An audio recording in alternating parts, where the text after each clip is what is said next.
I still have my voice for this, so apparently I didn't go hard enough. It seemed pretty damn electric. The Machado boos were out of this world.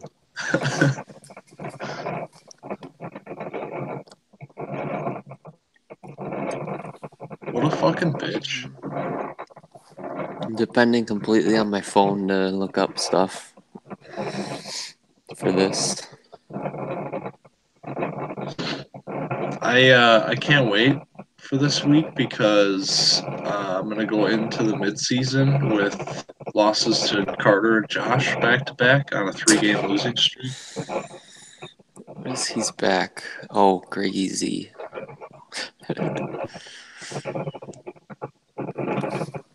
Yeah, Carter's 5-1 and has Greg the Leg coming back.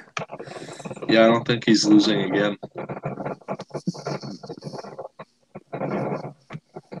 My pot of coffee's almost done. Then we could roll. Otherwise, it's just gonna be.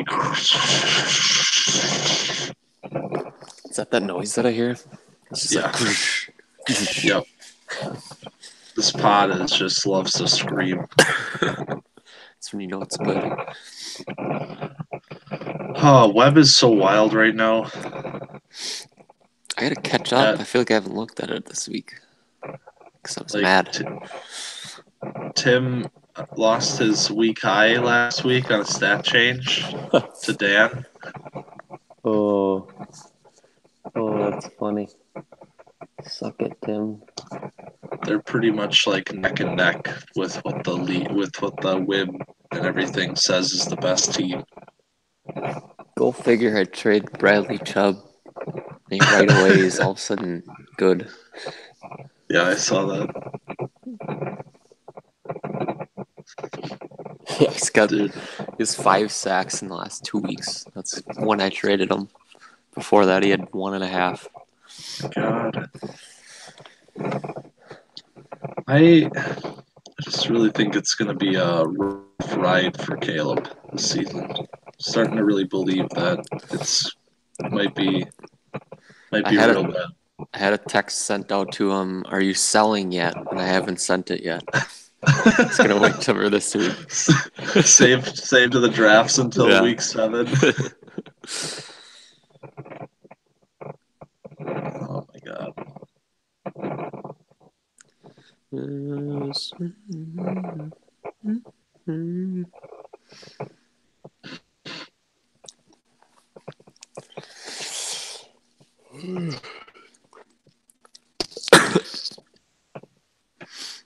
God, we had one of those like weird drunk guys in front of us, not like the funny kind. Yeah. It's like the worst drunk guy to have in front of you. It's like the kind of guy that's like standing the whole time, and like when everyone's sitting, he's like looking around and we're like, "Come on, guys, get up! Don't you want to win?" Like that kind of guy. And he's like trying to talk to everybody, and I hate that shit. Yeah, he was like borderline, like he almost fell over in the like 8th inning. Like he like fell into the guys to his left, and they had to like catch him and like push him back up. And he gives them like he gives them that old like, "Hey, thank you," and like tries to shake their hand and oh. What a bitch. Yeah, and he kept every time he got another beer, I was just like, "No, stop! Just please stop."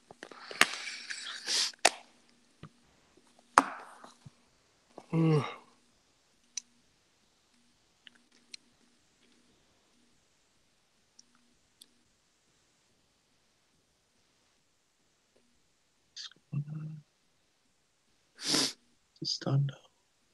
God, I don't want to play COD all day. Tim's just gonna play COD all day.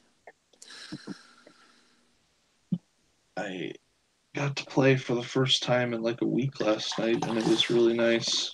I got on there and played like a literally first time firing it up. Get on, get into a team deathmatch, get 2 kills. Parker, and all of a sudden Parker gets on. He sends me an invite, and I'm like, well, let's do that. like get out of that game. So I'm 2 kills into my career, and he throws me into team blackout, and I'm like, I have no idea what I'm doing. I still haven't played it. We got robbed. I said that it was the only thing I was going to play, and I don't think I'm ever going to play it. From what I played, it seems like it's one of those things where everyone's too good at it, and I'm gonna hate it because I suck at it. Honestly, the new game mode Control is like probably my favorite game mode like ever, and I could just play that all. Like if we have at least 3 people, like it's one of those where you can't really play it unless you have at least 3. But if you do, you can like stomp the shit out of everybody, and it's awesome. Interesting. It's like you have to like cap 2 points, but it's like 3 sections that like goes up incrementally, so it like takes a long time. But like each team only has 30 lives to play with, and then after that, there's no more respawning. Jeez. So it's like kind of this mix of like preserving your life and like slaying the other team while also trying to like get on the objectives, and like you can make comebacks just by like out killing people even if you're behind at the end of the game. But we last night when we were playing, we were winning it too quickly, and Tog was getting all pissed because he couldn't get 30 kills. So we had to play Dom, and then we got spawn trapped. So that was fun. So Tog hasn't changed a bit. No. No. All right. Ready? Yep.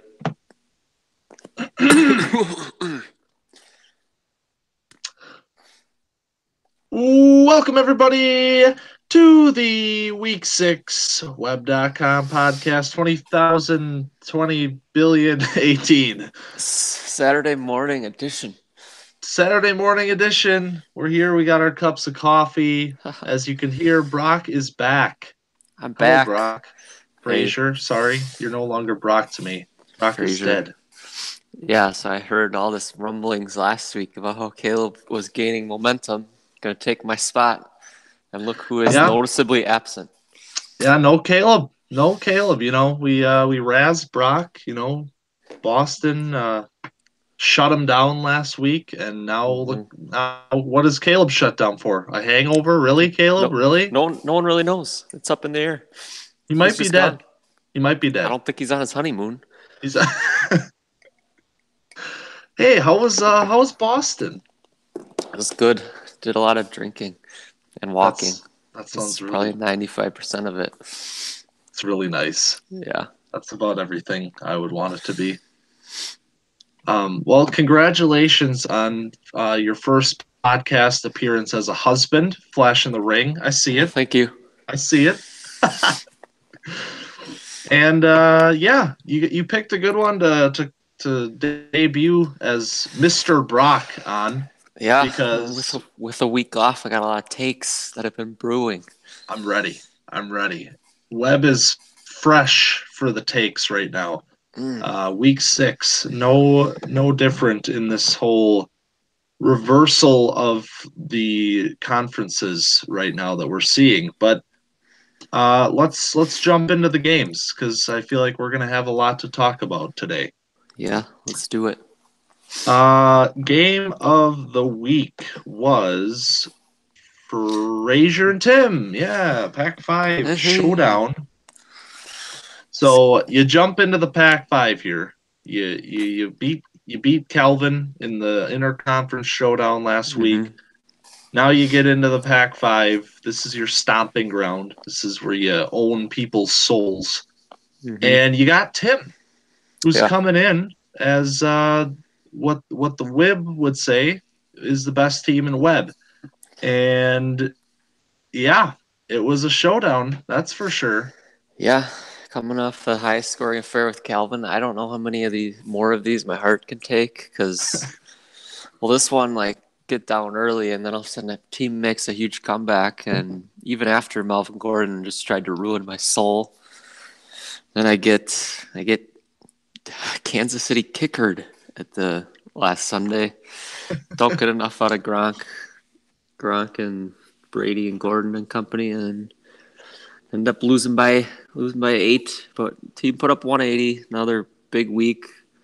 Other than those 2 dud weeks, I put up more than I think 174 in every week, so we're happy about that. Yeah.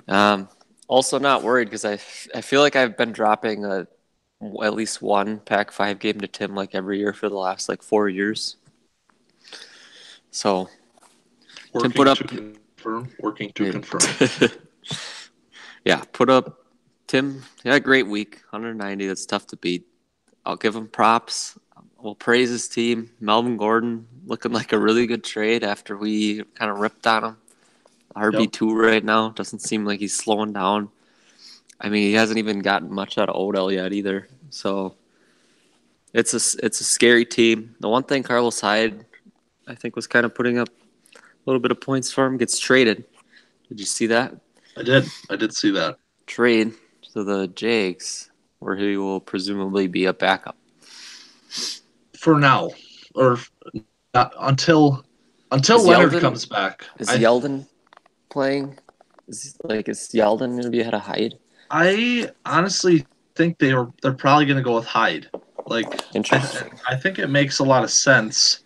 I mean, it's going to probably be like a committee type thing where you have Yeldon playing on third down, but yeah, they probably could both be valuable. And honestly, let's hope for Fournette to come back then. Well, yeah, that's the thing. I mean, we'll talk about that with my game, but the Fournette stuff is seeming like it's going to be a pretty significant thing throughout the season. So for Tim with Carlos Hyde, I feel like this could have actually been a good move for Hyde. He's kind of having a good season, and now maybe has a little bit more opportunities coming his way, at least in the short term. Yeah. That is, but Fournette's, what is Fournette's injury? Is it a hammy? Hamstring. Yep. God, you have a rough go with these hamstrings. Yeah, it's great. So yes, to confirm your statement, in the last 3 seasons, you have split the season series with Tim. So this is obviously one of the premier matchups in Web over the last 4 years. And so you dropped the first one this season, but you got another one coming up in week 11. Chance at some redemption. I just saw this about week 11. So it's Tim week 11. I have Gronk and Kittle on bye that week. Oh no. It's gonna be Mark Andrews or Gerald Everett. Dude, I'm not over the tight ends thing. I have CJ Uzomah on my team. Like, that makes me want to vomit. I almost dropped him yesterday just because I couldn't stand looking at his name. So Tim is obviously gets this big win this week, 190. He had the week high actually, and lost it on a stat correction where he lost 2 points and Dan gained 1, thereby giving Dan the week high for week 6. Damn, if I could have just got within 2 points. Yeah, that's the thing. Is like we see some of these close games and it's never really over until you see it, because this happens every single week where I'm changing scores by 2 points or even more sometimes. But so this was an 8 versus 7 WIB, and last week you beat Kelvin on the same type of a situation. So you are playing in these high scoring showdown games, and this week it just didn't happen to swing your way. Yeah, I suppose if you would have told me that 2 weeks ago, like you're going to be in 2 8 versus 7 WIB games, I would take a 1-1 score. Yeah, it's it happens. Like you said, taking out the week 2 and week 3, whatever the hell was going on with your team, you've been above 170 in every game. You're averaging 178.9 points in those 4 games, 3-1. actually checked the stat. I've been above, I think, 174 each game, and I'm the only team to be above 174 in at least 4 games this year. Pumping That's up my own nice. team here. Built the Wow, brand. what a stat. Yeah, that's the thing with your team too, is like the those 2 weeks, you got the week low and a 130 to follow that, and it's really bringing down everything else. You're Yeah, at 162.1 with a 5.3 WIB right now, but it's so skewed by those two games. the shit the betters. Yeah, and like it's maybe not accurately depicting how close your team really is to the Dans and the Tims right now. So I just find it hilarious every time I go in and do offensive numbers. Todd Gurley, I swear to God, has 30 points Yeah, every single week. it's getting just stupid right now, and I'm not winning every game. I'm really sad. I feel like It's I'm wasting it's it. it's almost like you become desensitized to how stupid that is. Like it's like, oh yeah, Gurley got his 30 points. And it's like, wait a minute, 30 points? Like It's like his if he has 19, it's a bad game at this point. That's crazy. That's his worst game of the year. yeah, like 19.6. he is the fantasy MVP. He was last season as well. Big reason that you got the repeat Mm-hmm. title. But yeah, like the offense the last 2 weeks is accelerating back up to its 2017 pace where you led the league in offensive scoring. I know we talked about, I think it was week 4 the last time you were here, that you were more of a defensive identity this season. Yeah, That is that is swinging back. it is completely flipped because my defense has been like not decent or not that good since then. Yeah, Jinxed it. over the last 2 weeks, only averaging 52 points from the defense, whereas your offense has jumped up to 128.2. Ooh, ooh. So it's you're back with the offensive identity with the Gurley and the Patriots and all of that stuff.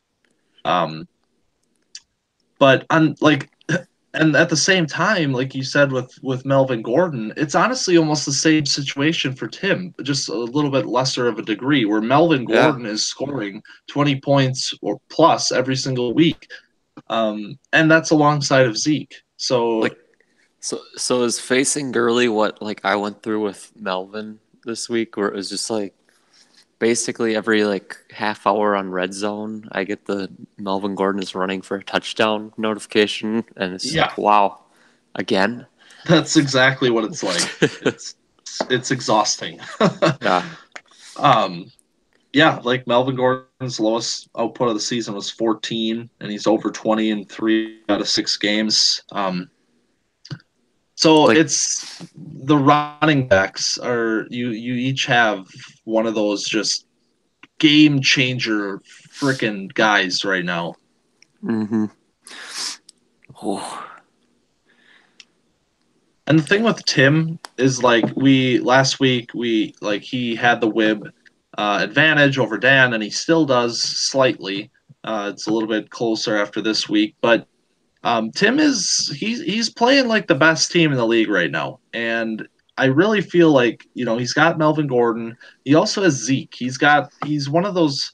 A lot of teams right now are struggling with that RB2 spot, like you and Parker, and yeah. even Dan a little bit right now. But um, he has it just locked down, and I think that is one of the biggest reasons why he's been so successful. I mean, over the last 4 weeks, he's averaging 183.9 points per game, 3-1 in that stretch.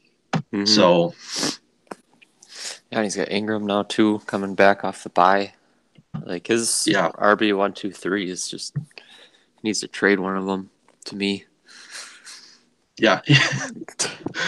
he speaking of offensive numbers, over that same 4 game period of time, he's averaging 125 points on the offense, culminating this week with a 141 from the offense.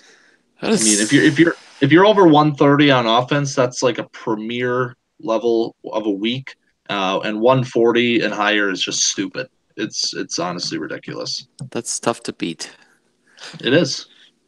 He has a 49-point performance on the defensive side, and it doesn't even matter. He still scores 190 because the offense is just so explosive.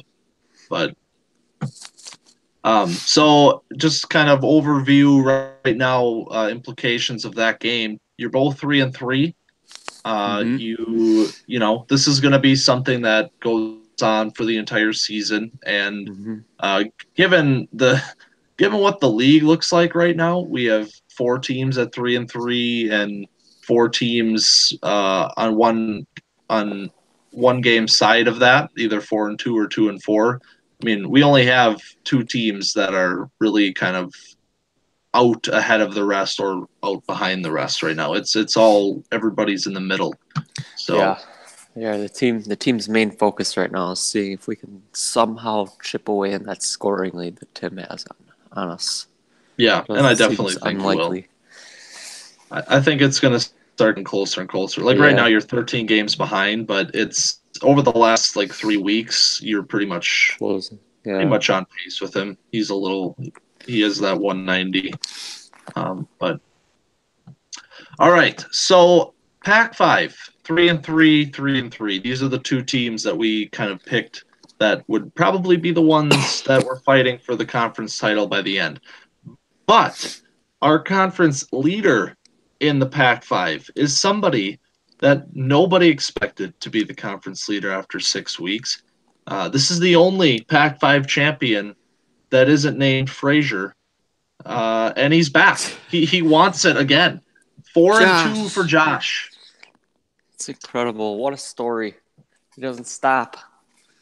I think that's the best part. So obviously we had Josh facing off with Caleb this week, and we said that this was the kind of game that Josh has to win if he wants to stay in this conversation.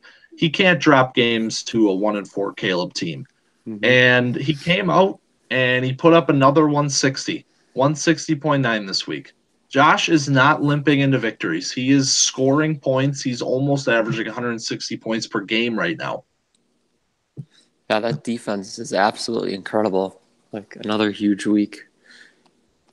Yeah, he currently is second in defensive scoring, and a 69 this week, a 69 last week. Nice. Both very nice totals. Who is he second to in defensive scoring to? Dan. Okay. And Dan's close to his record pace of 70 points per game on defense. Wow. But, yeah, the defense for Josh has honestly been most of the reason that the team's been able to perform as well as it has. The offense is only averaging 94.4 points per game, which is actually 9th in the league. So he's second last in offensive scoring, and yet he's been able to be 4-2 and almost average 160 points just based on the volume of his defense. Yeah, I think that's one of the things we talk about pretty much on a week-to-week basis is how long can he keep this up? He's just going based off his defense. He's got the 9th ranked offense. This has got to stop, but here we are. It's week 7, and he's leading the Pac-5. Yeah, and I think we see kind of similar things with Carter's team, and we'll talk about that later, where the metrics really aren't swinging these teams' ways, but they're still finding ways to get these wins. And it's not even a case like Caleb last year where you're scoring 120 points and still finding a way to win the game. Josh is scoring enough. And the craziest part about the defense is he trades Budda Baker. And Budda Baker on this defense is, this is we're talking record levels if that's the case. Yeah, that's probably the reason Dan's ahead of him right now. Yeah, didn't think of that. But yeah, so another good performance for Josh. I mean, he's got the 4.3 WIB right now. Not very. It's not really where you want to be. Yeah, but he put up week 1. He put up 137 in a loss to Carter, and he hasn't put up less than 151.7 since then. Yeah, averaging 162, almost 163 since week 1. So, yeah, current Pac-5 leader. I mean, we'll see where this goes moving forward. He's got a big interconference game with me this coming up this week. It's juicy. So, yeah, that's actually all of a sudden a pretty intimidating game for me. Yeah. So obviously the other side of this game is Caleb, and this is a very different story than what's going on with Josh. It's a tale of depression and sadness. After the ranting that occurred last week on the podcast, maybe it's a good thing that he's not here to talk more about this week low that he's got going on here. That was incredible to listen to, that rant. The way it started off, he did his usual Caleb thing, oh yeah, it's just not happening, but this could be the week, and he did that, and then you dug just a little bit deeper, and then all of a sudden we just had a rant for the ages, and I was like, whew. It was impassioned rant. You really feel the animosity. It just all spilled out there. Yeah. Caleb, obviously he had the season last year in which the exact opposite of what's happening was happening for him, which is he was winning some of these games in which he was, wibbing at 2, such as week 5. But not getting it this season. He's got 3 week lows in the last 4 weeks. Yeah, I was gonna say, what is this whip at right now? He's sitting at a 2.5. Okay. So he's at this is the kind of whip where you're looking at 3 wins, 3 or 4 wins. And I mean, he's got 1 right now, but over the last 4 weeks, this thing has really fallen off the wagon, and I don't know what it's going to take to get it back on track. It's weird because like we've talked about all the time with Caleb, we always talk about the potential talent that's on this team, but it's come out this year and it's just nothing. It's even on the whole, when you compare him to years past, his scoring isn't even that bad, but he just all these other teams, or all us other teams, took a step forward with the scoring bump, and none of that seems to have affected Caleb at all. This week he had a couple of goose eggs in the offense. And that's the thing, is we talked about that last week, was he's having a hard time starting the right people and really filling out an offense that isn't putting up these 0s or 1s in at least 1 or 2 spots every week. Mm-hmm. And once again, you see it. Amari Cooper again. He got hurt, right? He did get hurt? Okay. I think he got hurt. Yeah. Concussion for Amari Cooper. One goose egg. One unlucky goose egg. So Moncrief, that was a 3-target, 0-point performance. But it's when you look at what's around that, you have Allen Robinson, 12 points, 64 yards and a touchdown. You got Mixon having another nice game, 14 points. Even Kirk Cousins has a respectable 16 in the quarterback spot. It's if you can just get some numbers out of these guys, maybe you're not going to win, but you're going to put up 145, 150 points. And you take that out, and here he is, 118 with another week low, and the average is starting to fall here. 141. If he has another performance like this next week, he's going to be below 140. I don't. To me, it seems like the kind of thing where this is just not going to be the season, and he's going to have to reevaluate coming into next year. He's going to have a high draft pick, and he get a high profile prospect into this team where you already have some young talent, and maybe you just see a quick turnaround. Yeah, we know he likes to wheel and deal too, so you never know what you could pull off in the off season. The other thing is, this is about the time of the year we start talking about sellers. We start examining that market. We got Caleb sitting here at 1-5. It's looking bleak, and I would imagine I'm not the only one who's taking a look at his squad here this past week, kind of Yeah. examine what we got. So Yeah, it'll be interesting to see who he is looking to move. I don't think have we seen Caleb as a true seller? I think we have, but he usually he had that the moment last season where he trades Alshon Jeffrey, and you're thinking this is the sell moment. I think that was about week 8 or week 9. And he ripped off some wins. So, yeah, it was like I think right around the deadline. Yeah, and then I think it was week 9. He had two losses. He traded him, and then he like won like 3 weeks in a row. Because I remember like making fun of that. Like, oh, yeah, he was 4-1 after trading Alshon. So, yeah, maybe he just has to pull one of those again. I don't know. Yeah, maybe it's a chemistry issue. Seems like it could be. Amari Cooper, locker room, bringing the locker room down right now. Yeah, but definitely, he's got some guys that, prime targets for teams that are maybe more in it this season than he is. But we'll see what happens. I mean, next week is already the midway point, and I think that's kind of when most teams really sit down and say, what is my team this season? And if he's 1-6, it's pretty damn clear cut what he is. So, yeah, I don't see him pulling a Dan.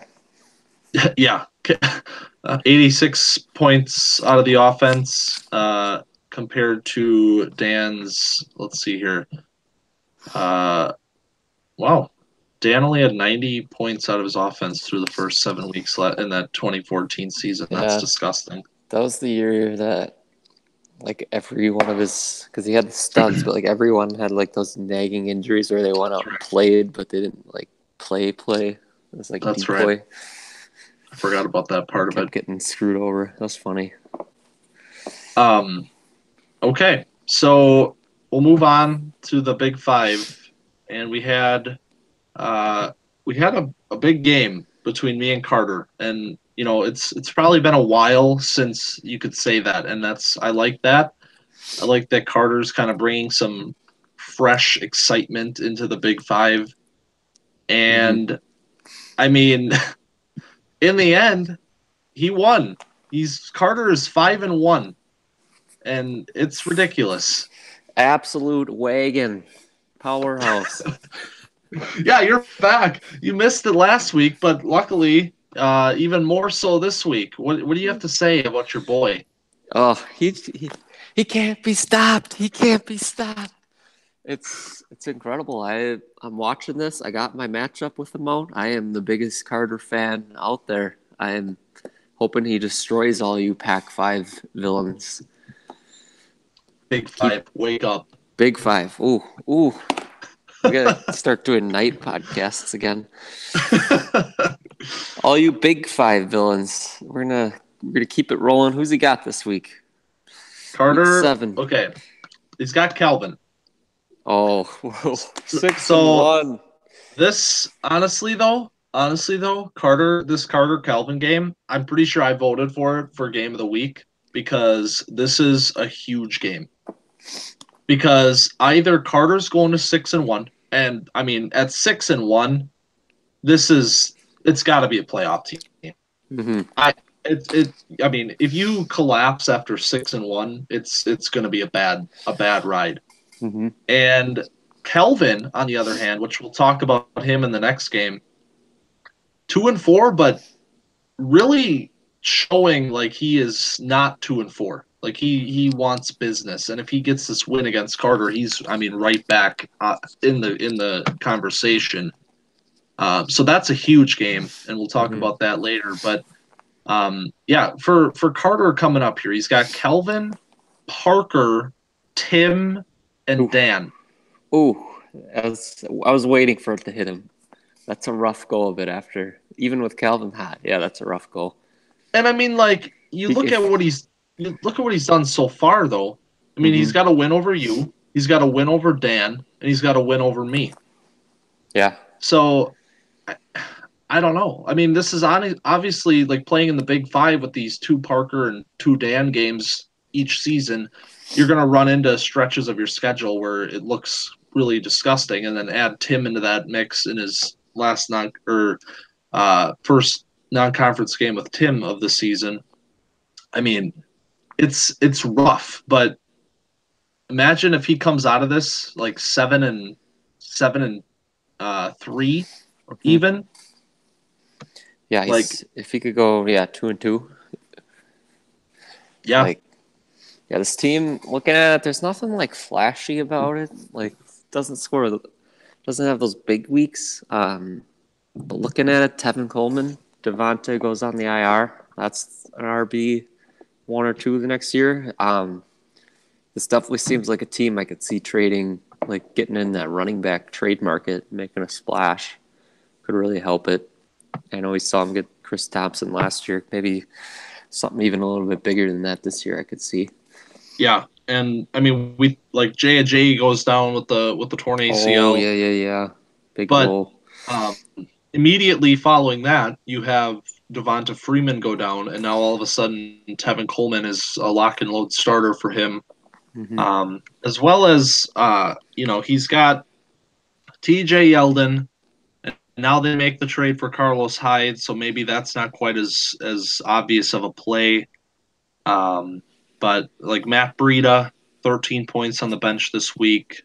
That's something that he can stick in there. But yeah, I think definitely if he wants to actually be competitive, I mean he could make the playoffs with this just based on this start alone. But if he wants to win those games in the playoffs against the Tims or the U's or whatever, I think he's going to need that guy that he can lean on a little bit more. Yeah, maybe like a 15, 20-point guy. If Yeah, they're out there. I don't know if they're out there. Yeah, I don't know what the market really looks looking. like right now. But yeah, like you said, this isn't a flashy team. Like this is a 147.6 this week. He wins this game on a 3 WIB. So this was a Caleb win, if I can brand that. A 3 WIB win. Yeah. Let's call that a Caleb win. So I like that's that. okay. Here's the thing with this team. Maxed out at 162 points. That was week 1. Bottomed out at 140.7. That was week 2. And since then, he's been about in the middle of all that, averaging about 154 points per game in the last 4 weeks. So he's not like 140 isn't great.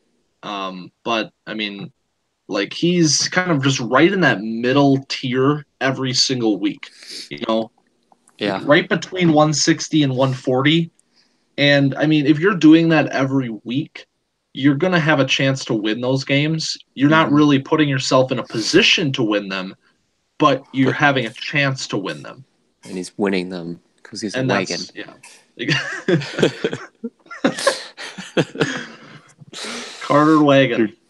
I can't wait to get into a running back bet off with him, like with whoever is going to trade us one. Sweepstakes.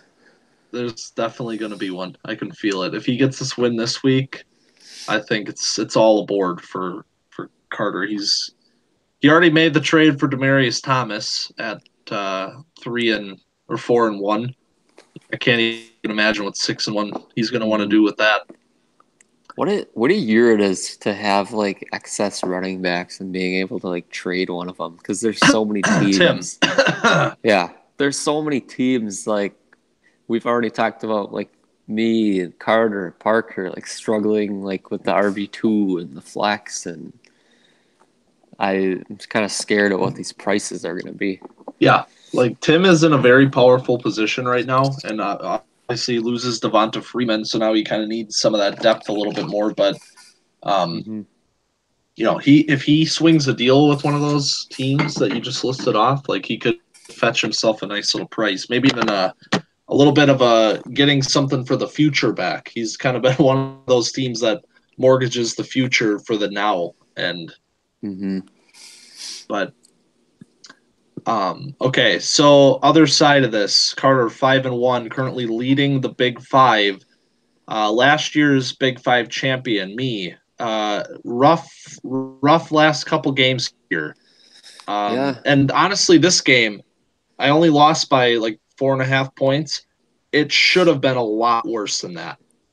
I had Goskowski with 22 points on Sunday night and Kareem Hunt with 24 points on Sunday night. I was looking at I might not even break Yeah, 120. you had one of those Sundays where your projection like is hovering around 120 and you're like thinking about killing yourself the whole day. I had a few of those last year. Exactly. Yeah, it was awful. I mean, obviously, I'm happy to see that production, especially out of Kareem Hunt needing like I need him. I'm starting Aaron Jones every week, and I Yeah. can't even start him this week. We'll talk about that. Here's Uh, another team that's got running back issues. So hopefully yours would be solved by people getting healthy. But Jesus, is the running back? Why is there so many teams with running back issues? well, and I mean, like some of these, like the Derrick Henry, like that was kind of an underperforming thing for Parker. Mm-hmm. You have the LaShawn McCoy, who's kind of reaching that level of his career where you don't really know if you can lean on him. And for me, it's just been injuries. I just been slaughtered at the running back, like Cook and Fournette all season. Once again, Mm-hmm. last week on the podcast, I literally said Dalvin Cook's queue just went away. He is lock and load, Yeah, ready to go, and then he was out. I listened to And that. Was he fully out? yeah, he was I listed saw as out before the game. Wow, I saw a tweet before I listened to the podcast. I think it's Sunday morning that he was going to be like on a 20-25 pitch count. And I was like, well, what's the point of that? Why are we not just bringing him sitting him, which apparently they did, so that's smart. But why are you not bringing him back once he can just go? I feel like in your position, that's kind of what I would want at this point, is to just get these like sick of these pitch counts, like the Dan curse that we talked about in 2014, where it's just like these guys come out here and they're decoys, and I think you'd rather have them rested up and just get ready to go. It's kind of been the same thing with Fournette and Cook a little bit. Yeah, and I mean Fournette has been like out. Like he has been Yeah. like there's no chance for like the last 4 weeks, and like it's frustrating, but like I'm hoping maybe I have him fresh and ready for the second half. They've been playing this game with Cook where it's like he's gonna play and then it's pregame warmups and then he's listed as out. And then all of a sudden putting in Aaron Jones. And now this week, Aaron Jones is on a bye. Fournette and Cook are still out. I am starting Wendell Smallwood and Ito Smith. I'm starting both of them. Oh my God. That's This is what I'm saying. I it's one of the most disgusting things I've ever heard. Oh it's goodness. these are two players that I just picked up in the last few weeks on waivers, and all of a sudden they're both starting for my team. Oh And goodness. I had the 200 point games, week 3, week 4. I'm 3-1. I'm feeling like I'm back. I'm feeling like the defending Big Five champion. I'm ready to make another go at it. And all of a sudden here, I got 131.6 and 143. And the 143 was honestly kind of a miracle based on a 22-point game by a kicker. And so now all of a sudden I'm honestly questioning where am I going to be at week 7? Because this lineup that I have going into this game with Josh, who is not a team to mess around with this season, I I could very easily see myself losing this game, and all of a sudden I'm 3-4, and Mm-hmm. we're talking about where do I stand? Yeah. But I have to do something that I've never done. I think we're gonna have to pause the podcast. okay, Or you probably have to cut it. I have to shit so bad I can't even focus right now. okay, go run. Yeah.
That was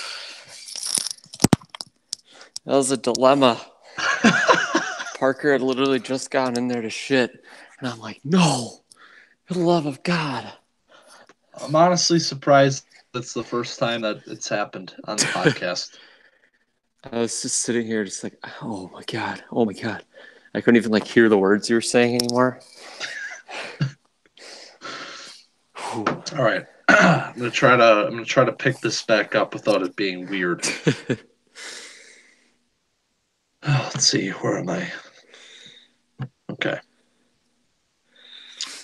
So my team, 162.5 right now, is still third in web. I'm really riding on these two monster performances, but it's I don't really know what my team is right now. It's going to take these injuries to kind of sort themselves out. Mm-hmm. And I got Juju's on a bye this week. I got Corey Davis starting for the third straight week. That has not been working out for my team. I'm just hoping I can get some touchdowns out of these Randy running backs and lean on the defense a little bit. I mean, I make the Luke Kuechly trade to kind of try to stabilize my linebacker core, and since that point, my defense has put up 44 and 52. So it's been I can't even figure that out. I think we both kind of ruined our 2017 premier wide receivers in the last couple weeks by starting them. Yeah. Corey Davis, Mike Williams hasn't done anything since I started him the one time. It's over. He's back in my lineup this week out of necessity. Love bye weeks. Okay. Yeah, that's the end of that. I'm done with my team. Hate it. So okay, the other Big Five game is Calvin and Parker. This is okay. I tweeted something that I said if Kelvin finishes off this game, I'm coming on the podcast with a screaming take. And I am ready to deliver that take right now. I'm ready for you. At 2-4, Kelvin is going to be fighting by week 14 for a wild card spot. He's coming in. I thought you were going to go as far to say he's going to make the playoffs. I want to. I really do. But I feel like the way that the season is kind of taking mold, I feel like it's going to come down to one of those things where he's going to probably, if this happens, which I really kind of believe that it could happen, he's going to be playing. Who does he play in week 14? Carter. He's playing Carter in week 14. So that could be a game in which something is determined. Nice scheduling. Who made that? I don't know. Some freaking genius who can't build his team. Yeah. So, okay. Reason I say that. Last 3 weeks for Kelvin. He's 2-1. He's averaging 170.5 points per game. This is all of a sudden an explosive team. Mm-hmm. He's got, and you can say what you want about James Conner. Where is that going to end up if Le'Veon comes back? It doesn't look like Le'Veon's coming back yet. That's still up in the air. And so, as long as that is the case, James Conner is this running back combo of Conner and Barkley is out of this world right now. This is 25 points per game, pretty much. Each. Yeah. That's like Tim stuff. And as long as that's going on, if he's, if at least getting 15, 20 points out of these guys every week, this is, as competitive as any team. And couple that with this was the wide receiver core that he has that we talked about a couple weeks ago. This offense is just all of a sudden pretty much as good as anybody's. In terms of what they're doing at this given point of the season. Mm-hmm. Granted, we have a little bit of an advantage looking forward into these the games that are lined up for tomorrow. But Emmanuel Sanders already 21 pointer for him Yeah, on Thursday. another great start. A couple of defenders with 7 and 8. Yep. Looking good again. I won't go as far to make a prediction like that. I think this team is just that rare case where it's like you could lose like this top 5 running back at any moment. And I think that's kind of what's propelled this stretch here is the Barkley-Connor combo. With Connor on the bye week here, I think you kind of get a visual at what his lineup would look like without him. And all of a sudden, Kenyon Drake is in there. Yeah. So that's a little bit sketchy. Obviously, he still has some really good wide receivers. Cooper Kupp went down, though. It was kind of his main guy there. Greg Olson's coming back. Is that a thing? I'm not sure. I didn't hear about that. Mm-hmm. Looks like he's got projections. He's got a 6 by him. He must be coming back. All right. But yeah, like if he can keep, like he's got 2 top 5 running backs right now. Like we said, with kind of the Tim style, that might even be better than Tim because I don't think Zeke's been a good, but not like in that top 5. So if all of a sudden Bell comes back and then it's just Connor, like can Calvin? Parker walked in. Hello, Parker. You say hi. Is it live? Yeah. Hi, everybody. Oh boy, look who it is. It's snowing. Shut up. He said it's snowing. That's disgusting. Hey, get your iPhone and the G Hangouts app and come on. Corf will send you an invite. Guest appearance. Impromptu. Yeah. Okay, so yeah, if all of a sudden he loses Connor, can he keep this up? I don't know. And honestly, this is kind of one of those things where is he going to go out and make a move? Yeah, Like, it's another one of those teams then if Connor like that all of a sudden is like looking for that RB2. No, he's got at least 4 receivers that he can start. And he's like Cooper Kupp goes down and he instantly plugs Emmanuel Sanders back in and you see what happens. So maybe one of those guys he can use as a trade piece to pick up a running back. I don't know. But the defense has also been very good. Over the last 4 weeks, he's averaging 67 points out of the defense. So very strong there. Kind of a foundation for this offense to catapult off of. I don't know. I really like this team. I think it had an unfortunate start to the season. And honestly, just granted how the league is looking right now, 2-4 is very much like in the mix at this point, I think. Yeah. And if he gets a win over Carter this week, huge win for the team, goes to 3-4. I could be 3-4. We're on your game if you want to talk about your squad. Sorry. Hey, get on here.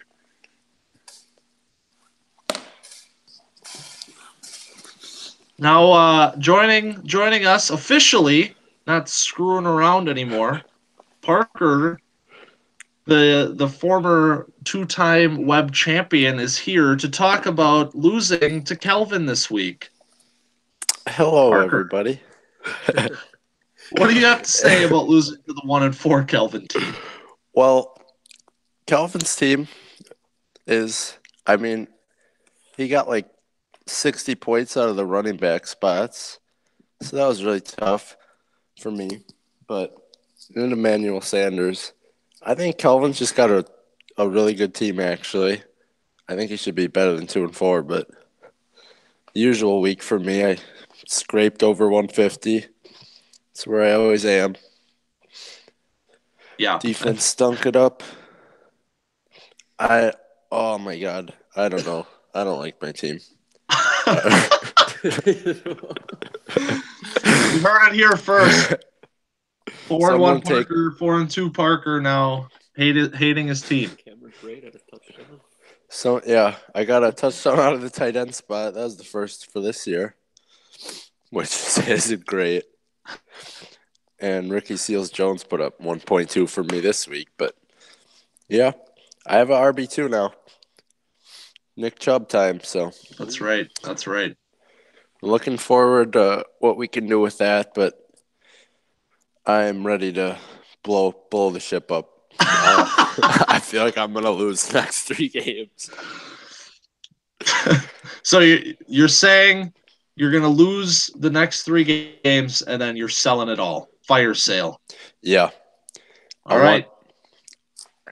Maybe not all of it, but I need David Johnson out of Dodge.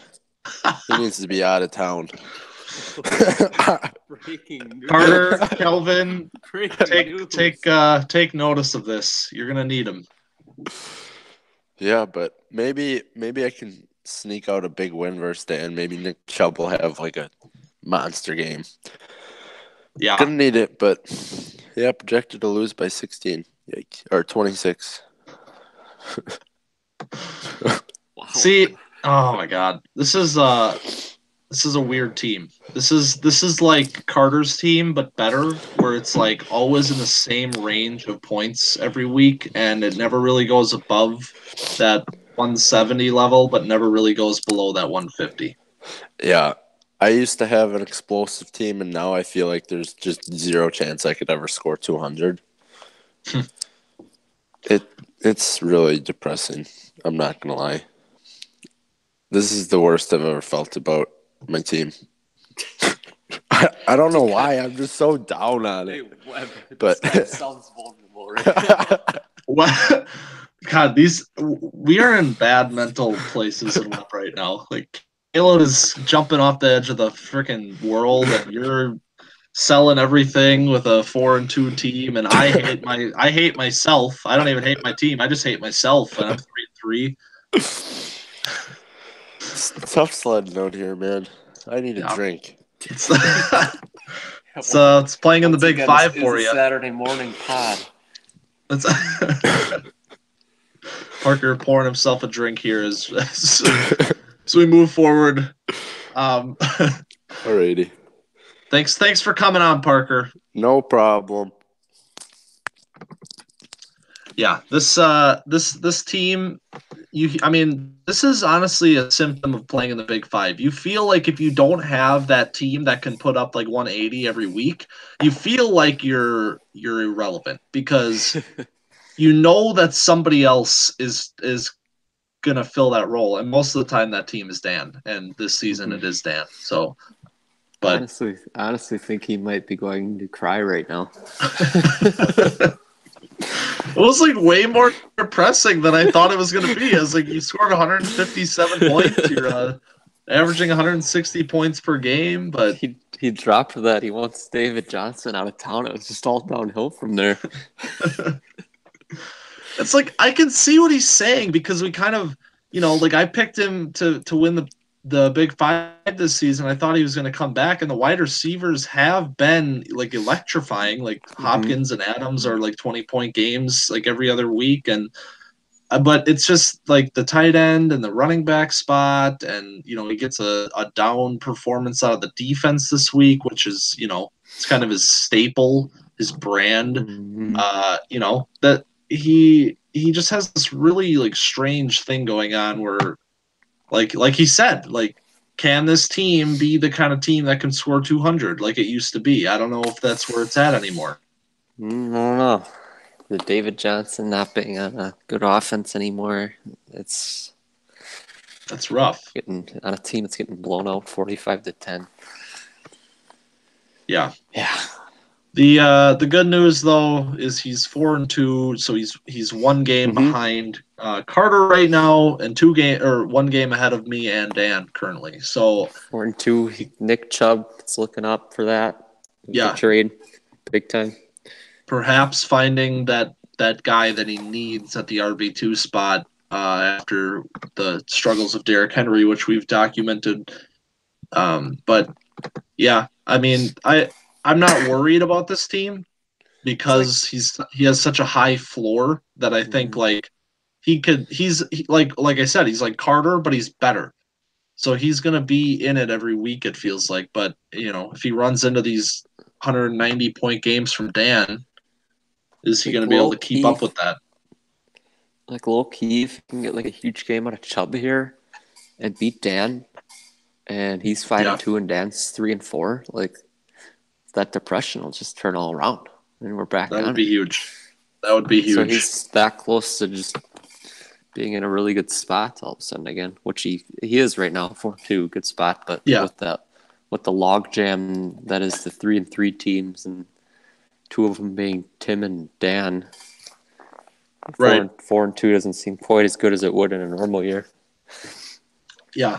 We've been talking about these week 7 games a lot already, and I think we're really pumped up about it. So let's just get right into those predictions because I feel like this is going to be a fun week. Yeah. Let it be known, by the way, that I was 5 for 5 last week. Really? I picked Carter over Which is- myself. I picked Josh over Caleb. I was 5 for 5. Wow. Caleb picked the exact Was- opposite yeah, of was me he on 0 for every 5? single one, so he was 0 for 5. I know you guys split on each one. So let's try that again. Is there a little bit of weird projections? We got the Thursday night scores in. Some of them are pretty big, Yeah, so but it's gonna be interesting. we'll see. Let's start it right where we just left it off with the Big Five, the big game and the Big Five this week here. Parker and Dan. This is a matchup that always gets a lot of press when it's time to shine here. Mhm. 4-time game of the week winner could be a 5th win for that matchup this week. We'll see. But what do you think? So looking at the scores so far, Buda Baker didn't have 20 points, so that's a good start for Parker.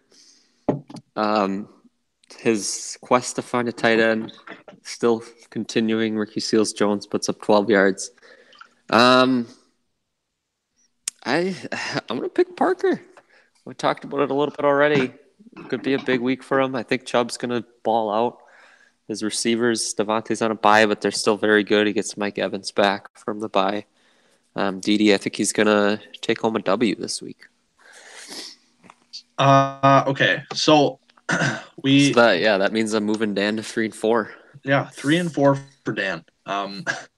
So Dan just snapped his 3-game losing streak. He comes out with a week high to erase the memory of that. But what you cannot erase from the record books is the fact that in week 5, Dan posted his lowest offensive score of all time. What? Week 5.5 years. 5.5 years. Week 5, he had a 60.9 on the offense. He's never scored that low from his offense in 5.5 years. So I'm not saying that means anything other than we get to kind of jab him for that right now. But it is kind of indicative of what his team is right now, which is unpredictable on the offense, which has never been the case. He's always had that very strong offense. And I mean, still no Le'Veon Bell, and he's got some injuries now. Marshawn Lynch is gone. The wide receiver core is still kind of, it's we talked about the inconsistencies a lot last season, and you're seeing that again a little bit. There is some vulnerability on the offense, and I think that just, I mean, I'm not saying that 60-point performance is any kind of indicator, because if we take that performance out of the equation, this team is averaging 120.7 points on the offense. So I'm not trying to create something that isn't here, but it is possible that this team has those kind of downers, and we have a 3-3 Dan team in which we thought would probably be the best team in the league. Yeah, it's one of those teams where outside of Tyreek and Mahomes, he's a little bit old with Peterson. I know Lynch slots in there sometimes. Jordan Howard's been inconsistent, so he kind of lives and dies with the Chiefs right now, which I guess is not a bad spot to be. Yeah, true. And honestly, what makes it a little bit more okay that this is going on with his offense is that his defense right now is Wait a minute. I just realized we didn't do Dan and Dave's game. because I don't remember talking about it. Oh my God. I thought we were missing one. God, it was just like, it felt like we covered everything. It was like a freaking hour. Yeah, because I was just like, wow, how did we not talk about Dan like almost losing to Dave until the Chiefs played? Because I was like, well, Dan Okay. lives and dies by the Chiefs, and I was like, what? Wait a minute. Wait a minute.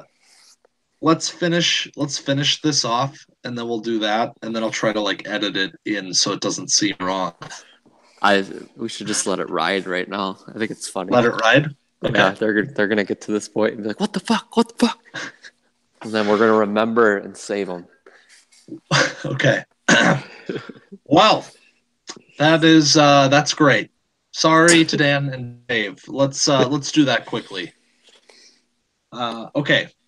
So looked like Dave was gonna pull off the upset. Yeah, Looked like pretty much Caleb the was whole gonna have Sunday. a monster pick there, and yeah, nope. Yeah, Dave, continue. Oh, Breeze was on a bye. I was going to say he picked the wrong quarterback again, but he didn't have the option. But Goff didn't have a touchdown, which is really weird. On the other side, Mahomes goes off, so that's a big difference there. I can't believe Dan. Yeah, we're going to talk about this. Dan, an all-time week for just complete panic from your fantasy team and then having the top score of anybody. Yeah. Like, it was all Sunday, like my Snapchat's blowing up with Dan panicking. He drops a week high on us. Yeah, and I think that's one of the things with the team is like he gets so much out of the Chiefs, and so his score kind of comes all at one time or it doesn't. Mm-hmm. And you have 114.6 on the offense. Like this is 110, almost 111 points out of the offense for this team right now, second in Webb. So I mean, despite what you want to say about his offensive quote unquote struggles or inconsistencies, it really hasn't shown up on the paper. Like he's still firing on all cylinders in that department. And the defense, I mean, he's got the record, the all-time defensive scoring record with an average of 70.9 points per game in 2015, and he's at 69.2 right now. So he's almost at that pace. And he's, this is a team that at 3-3 is a very deceptive 3-3. He's clearly alongside of Tim. The metrics give these two teams the basically tied for the best team in Webb right now. Mm-hmm. So yeah, but yeah, so Dave obviously has a little bit of a up and down roller coaster type of a Sunday where he thinks he's going to get this huge upset. It's looking like he's going to. He's going to be 3-3. Josh is 4-2. Maybe he's got some visions of Adam Thielen carrying him to a championship. And 147, which is right about at his average for the season. And he loses by 51 or almost 50 points in the end of it. Adam Thielen is the best fantasy wide receiver. Like, I've never seen it where it's just guaranteed 18 points. Yep. Like, 120 yards every week. It's crazy. It is. And I think, honestly, what might be even crazier is the fact that he's not the number one scoring wide receiver right now. Yeah. Who is it? I honestly don't know. I'm going to check quick. Because Research department. This is 100 yards receiving every single game with 4 touchdowns. This is consistency like you don't see out of receivers. And apparently somebody's just... Oh, it's Tyreek Hill. Oh, the touchdowns. Mm-hmm. Like, how many touchdowns does Tyreek have? Like 7? 6. 6, yeah. So, that'll do it. Yep. But, yeah, no, and that's the thing. But Thielen, like, I feel like consistency sometimes, I don't think we look at that enough, but the ability for Thielen to just go out and he's going to have at least 12 fantasy points, even if he doesn't score a touchdown. Meanwhile, Tyreek's got a couple of 5-point games in here. I feel like that should give him a bump, like overall? Like, is that more valuable to a team, or Yeah. do you want the booming? Do you want the boom games in there? I think it depends on, I feel like you have to have some boom or bust guys because, you're going to get those 25, 30-point games out of Tyreek Hill every now and then, and that honestly could be enough to win a game for you. Yeah, But which pretty much was.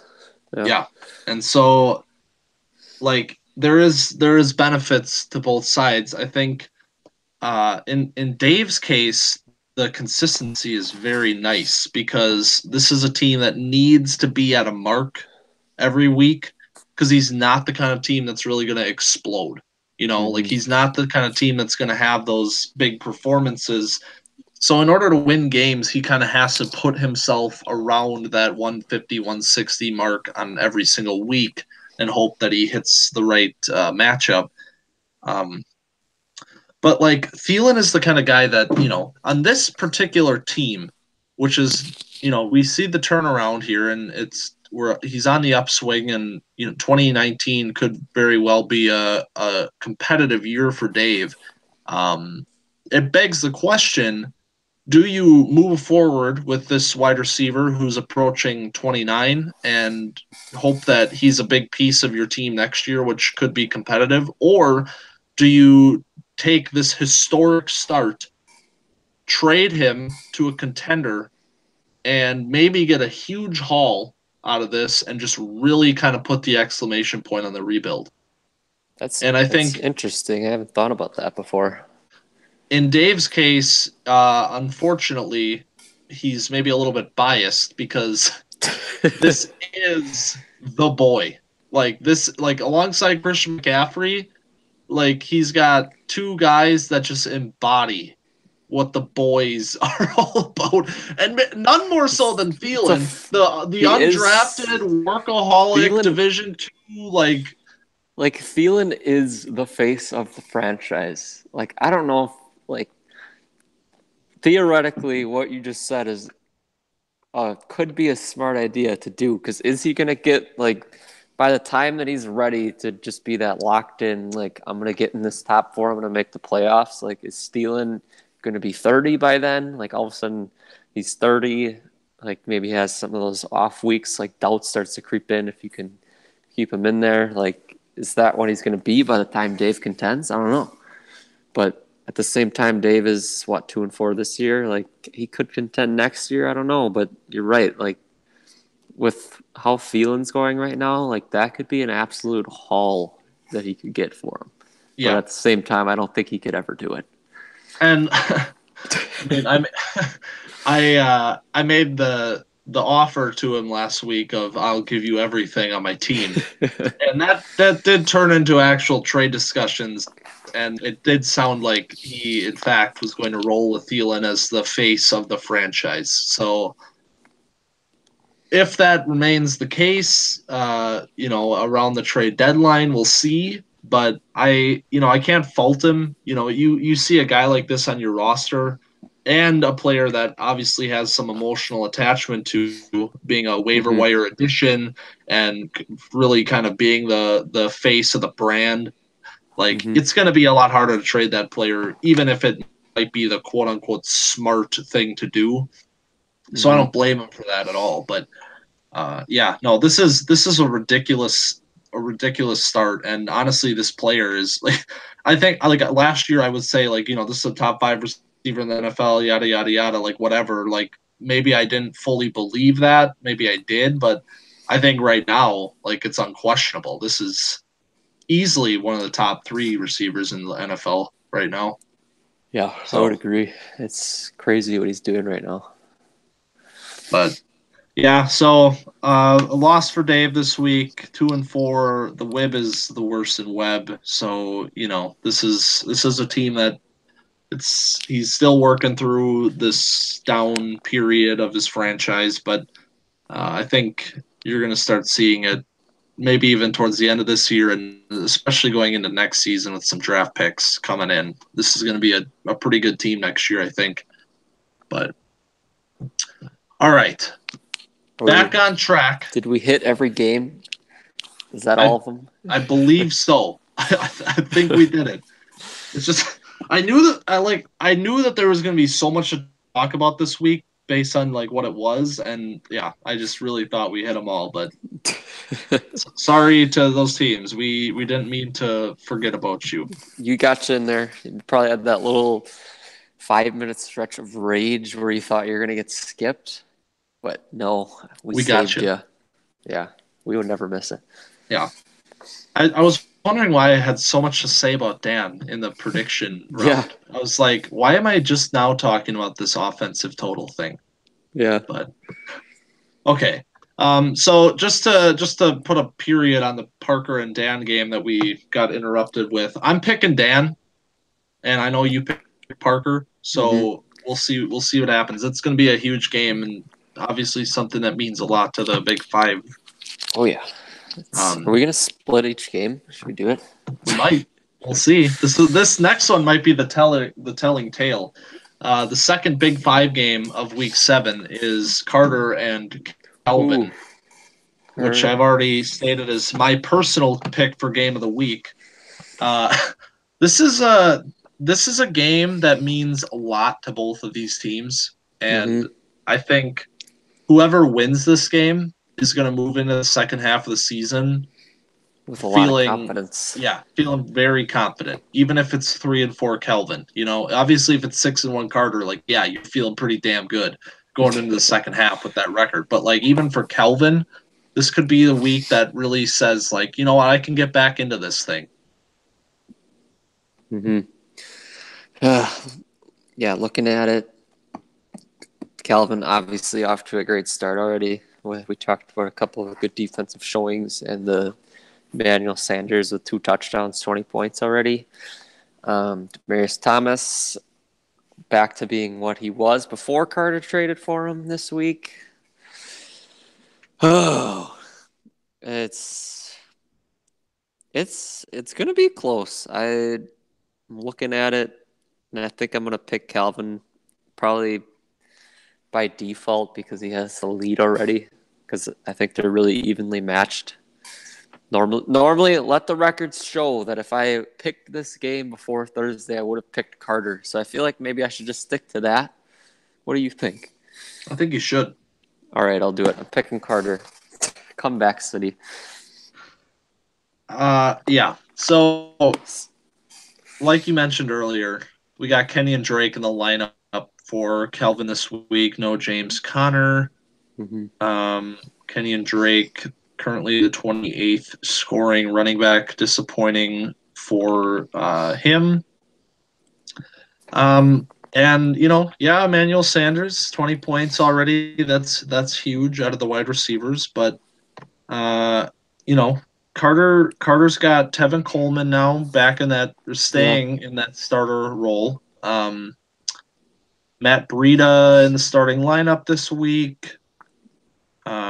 Yeah, I mean, this is the kind of game where you really think it's going to come down to like 5 points. And I don't know how many times I've said that and it hasn't even been close, but I really feel like this is going to be a nail biter and could come down to Monday night where Tevin Coleman and Saquon Barkley face off against one another. Ooh. He also has Matt Ryan Monday night. Yep. So this could be the case of Carter goes into Monday with a little bit of a deficit to make up, and that combination could erase that deficit pretty quickly. I'm gonna go. I mean, I've been building up Kelvin a lot over the last couple weeks, and obviously with the prediction that I made, I should probably pick him to win this game because 2-5 probably changes that for me. Yeah. I'm gonna go with Kelvin. He's coming off back-to-back 170s, and even without James Conner, I think this is going to be at least a 160 from him. But yeah, it's going to be close. I think like we'll say 168 to 162 is my prediction. Calvin wins. Okay, split through All right. 2. Jumping into the Pac 5. Let's start with your game against Caleb. a game that last season was a little bit different than it is this season.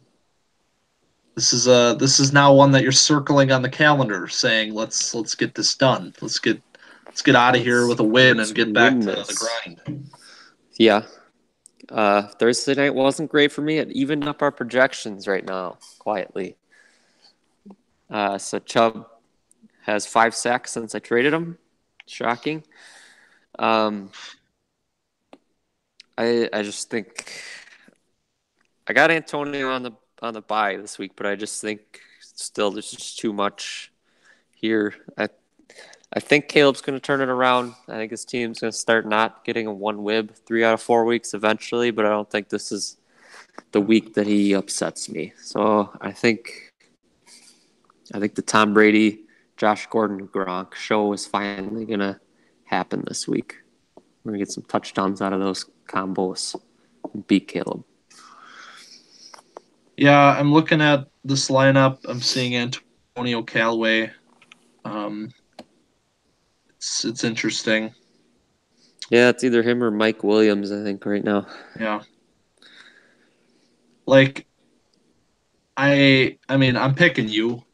Like, there's nothing that says I shouldn't.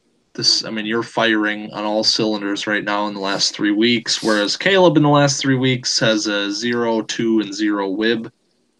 I really think that this is going to be this could be like a 2 or 3 win season for Caleb, and he's just going to have to go back to the drawing board and figure some things out. But yeah, no shame. He had the magical run last year. He's gotta have one of these years now. But yeah, win for you this week. And then we'll go to Tim and Dave. So the Pac-5 powerhouse leader teams right now getting some cushiony matchups with the 10th and 9th scoring teams in Web right now. Mm-hmm. So you're gonna beat Caleb. That's what we're saying. Is Tim gonna be able to follow suit and beat Dave here? Yeah, those running backs are just too much, especially when they just don't stop scoring touchdowns. Yeah, just too much talent on Tim's team for this to be even close. I'm calling a 30-point blowout, maybe 30-40. Yeah. I mean, Tim hasn't been below 150 yet this season. And Dave is kind of, he's only been above that mark 2 times. Last 2 weeks, averaging 136.7 points with a week low in there. Yeah, I don't see any way that this is competitive. I think Tim's just going to keep storming to a 3-game win streak here and keeping pace with you in the Pac-5. All right. And interconference game of the week. Me and Josh. Ooh. So This is the only game we haven't had Thursday players going. We got a true prediction here. Yep. All right. Ooh, I just got reminded of the Ito Smith-Wendell Smallwood dilemma. Yep. As Corf stares out the window contemplating his life. Oh, man. This is tough. I don't think I can pick a team with Smallwood and not even really Ito, because that's not with Devonta out. That's not terrible, but even Smallwood. I don't keep track of the Eagles. That could be a decent play. I have no idea, but just seeing Smallwood in there just makes me pick Josh. Yeah. I mean, I'm not proud of this lineup this week. It's got to be one of my worst lineups that I fielded in the last 2 years. And me and Josh, the metrics would say, are playing at about the same level. Our WIBs are almost equal right now. At I'm 4.5 and he's 4.3, which is about the level of a 7-7 team both ways. I mean, I went against myself last week, and I was right. And Kenny Galladay and Golden Tate are back in the lineup this week for Josh. My defense is struggling. His defense is surging. I'm picking Josh. Back-to-back weeks. I don't know, man. This is just gonna be. I'm gonna somehow find a way to be 5-9 yet. It's gonna happen. You and Parker may need to get together and just have like a therapy session. I think you guys are both in kind of a rough spot. Caleb's invited too. Yeah. Yeah, I don't know. It's just I don't feel good about my team at all this week, and this is just whatever. You know, Josh is playing well. He deserves this win. He would have beaten me the last 2 weeks, so yeah. So that's week 7, and obviously week 7 is the marker of the halfway point of the season. So next week's podcast is going to be the 2018 mid-season special. Maybe we'll arrange something fun for that, like we normally do. Maybe get a couple of division leaders in. Yeah, I don't know.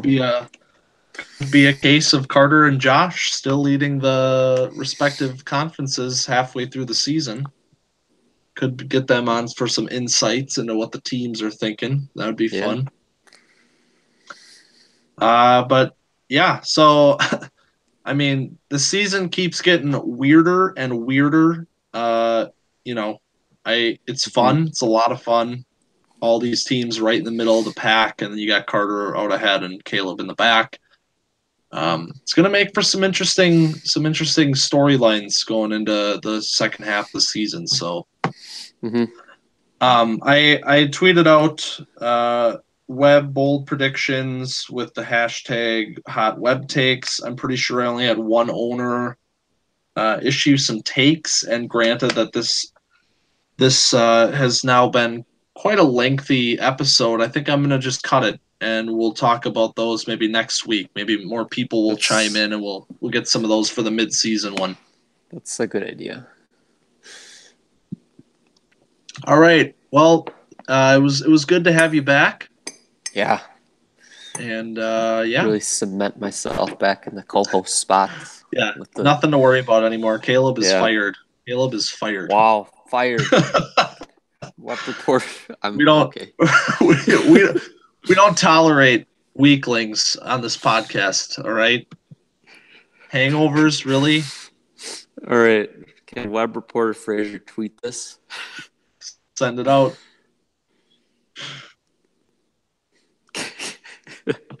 Live breaking news on the podcast. Yeah. Caleb has been fired from the Web Deck podcast. What a downturn from last week. You know, 1-5, and now he's off of the podcast. Like this, I'm a little bit worried about his mental health at this point. You're the one that fired him. Well, you're not wrong. All right. Let's. You know what? Should we make it a great week? I think we should. Wendell Smallwood and Ito Smith are going to make that real hard for me, but I'll try my best. Goodbye.